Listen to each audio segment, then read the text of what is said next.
Hello everyone, completely different video today. It's all about the quality of fuel we've got these days since they've introduced that E10. We're gonna put some regular fuel with 10% ethanol content and we're gonna get some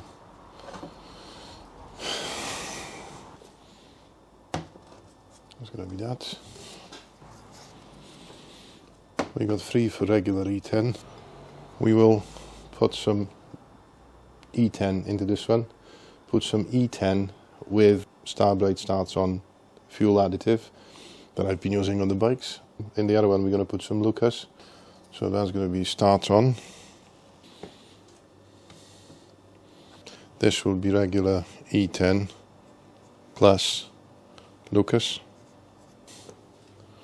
I'm not paid by any of those brands, it's just I've been using Startron on my bikes for a while, and Lucas was the other one. That's a company I would trust. I've always been using their products, and we'll see how it compares to untreated fuel and how both with additives will perform in a couple of days, weeks, we'll see. That's going to be just premium E5. That's going to be premium E5 with Startron in it. This one will have premium E5, and we're going to put Lucas in that one.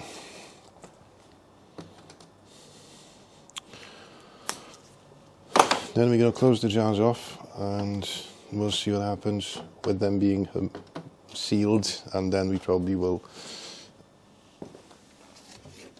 break that seal to some extent. Right, let's pour the fuel then.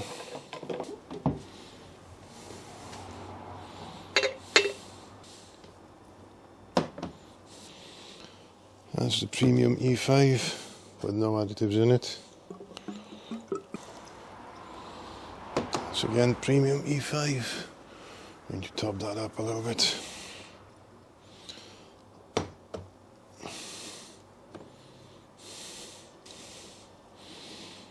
That's the last premium E5. Nice one, Matt, nice one.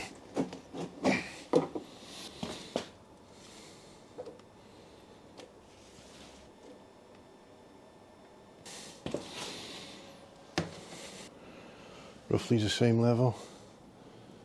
This one will not need any treatment, so we can seal that one off. Them two we're going to top up with the additives. Now we're going to go with E10.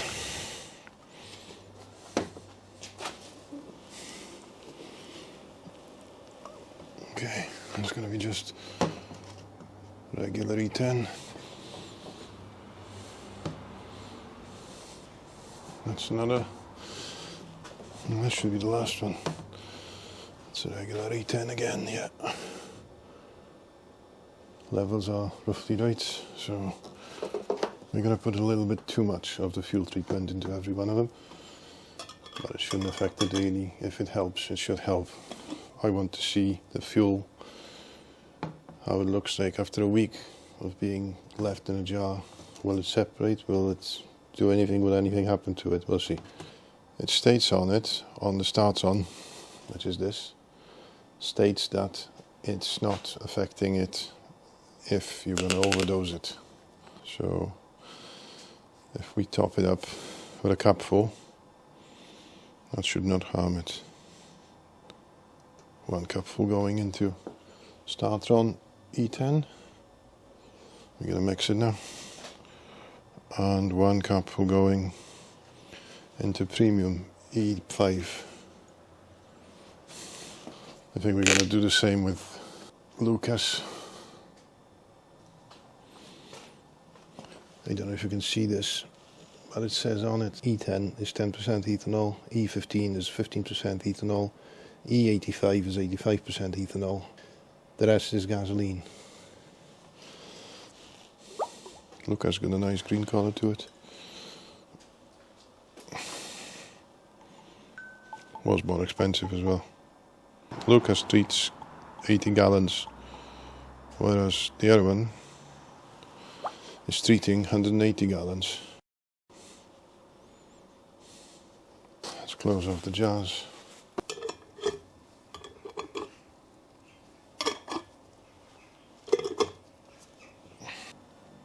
The additives I'm using are these Starbright Start-On enzyme fuel treatment. Treats up to 180 liters of gasoline. The other one is Lucas Safeguard Ethanol Fuel Conditioner with stabilisers. That treats up to 302.8 liters. I'm not paid by neither of those. If they want to pay me, I don't mind that. But it's just they've been using the Start-On for a while on the bikes, because the Start-On is cleaning the carbs and injectors as well. Whereas the Lucas, I'm not sure about that one because I've just purchased it.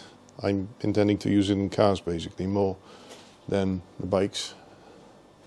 But because I've been using Lucas for a long time and I do trust the brand, I chose this one. Again, I'm not biased or anything, it's just this is the stuff I've been using. I know Start-On works to some extent because I've got a couple of cars standing and I haven't had any issues with the carbs with them. And since they've introduced E10, I think this is a must to some extent. I'm not sure why. I'm not sure how they can get away with it really, because it's technically they should be putting that kind of stuff into the fuel if they have changed the fuel, because obviously most cars will not run on the fuel as it is. We will come back to this in about a week probably to start with, then we're going to come back in another week and we'll see if there's any changes in the jars. I'll try not to move them at all and leave them as they are so I don't disturb them. Speaking of which, I will disturb them a little bit now because I've added some additive and I didn't mix it properly. The other thing I'm not sure about is the fact that I've put the additive and closed the lids off, so effectively there's no way for the water to get in and it's not quite the same condition as in your tank. So what I might do, I might drill small holes or just make a hole in the top of each jar. I'm just mixing them so it mixes with the additive. They're not tight, they're just closed so I haven't got any vapors in the garage. The caps are not too heavily tightened.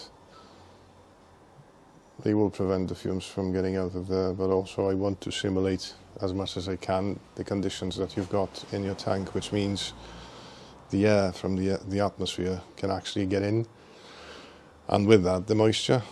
So that's the plan anyway. And we should come up with some conclusions, I think.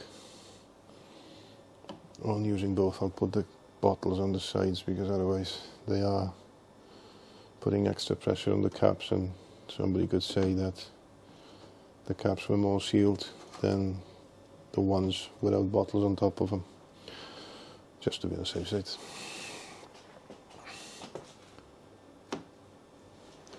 Bit of OCD kicking in now.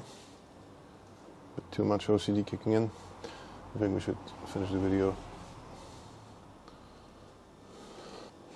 Maybe the way I've done it is not perfect, but it should give us some answers as to how bad the fuel really is and what will happen if you're going to use the additive in opposed to what would happen if you wouldn't use it.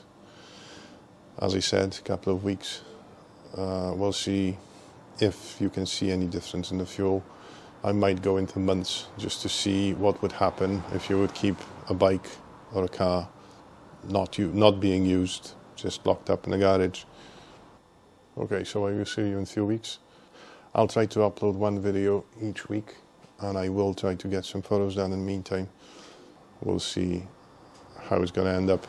I know it's a bit Spartan, but it should show some results as to how bad the fuel really is, because there was a lot of speculation online and everywhere about that. I think it is bad for your cars, especially E10. You're not supposed to use it. Toyota said that you're not supposed to use this new E10 fuel, even on cars that are supposedly compatible with the new fuel. I'm not even starting the debate on classics, because that should not ever be exposed to use of that. Because the E10 ethanol in general eats rubbers and clogs the carbs, but mainly eats rubbers and seals. So on any older car, this is a disaster to put that into the tank. And the problem I'm having now is there's less and less petrol stations that actually sell any fuel without the ethanol content, which is a problem now. And the problem's going to worsen over time. To let us know if you like this kind of project, because there's a couple of other things I was thinking about. If you enjoy it, give us a like and subscribe to the channel. We'll see you shortly with part 2 of the, let's call it, experiment. Okay, see you soon.